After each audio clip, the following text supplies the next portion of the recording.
بسم اللہ الرحمن الرحیم۔ حضرت امام علی علیہ السلام کا ارشاد گرامی ہے، اللہ نے کچھ ایسے لوگ بھی پیدا کیے ہیں کہ جن پر خصوصی شفقت کی وجہ سے ان کی روزی تنگ کی ہے اور دنیا کی محبت ان کے دلوں سے اٹھا لی ہے۔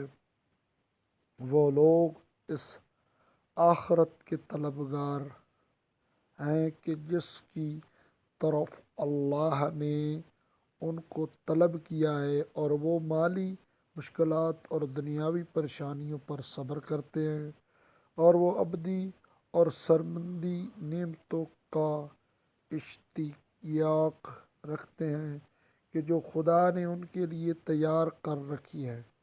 انہوں نے اپنی جان آفرین کے حوالے کر رکھی ہے اور ان کا انجام شہادت ہی ہوتا ہے۔ چنانچہ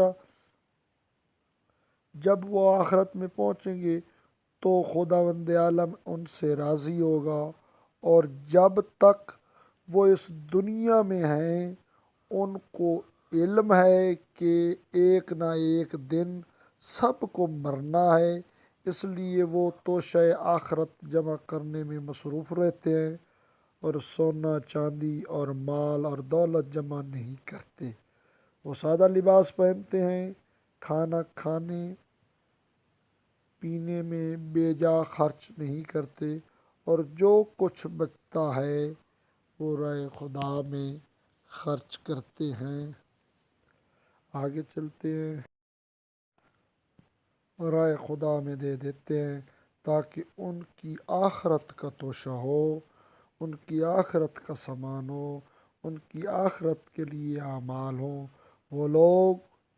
وہ نیک لوگوں کے ساتھ خدا کے لیے دوستی رکھتے ہیں اور بروں سے خدا کے لیے گریزاں رہتے ہیں۔ وہ راہ ہدایت کے چراغ اور آخرت کی نعمتوں سے مالا مال ہے۔ ماشاء اللہ والحمد للہ ولا الہ الا اللہ واللہ اکبر۔ اللہم صل علی محمد و آل محمد۔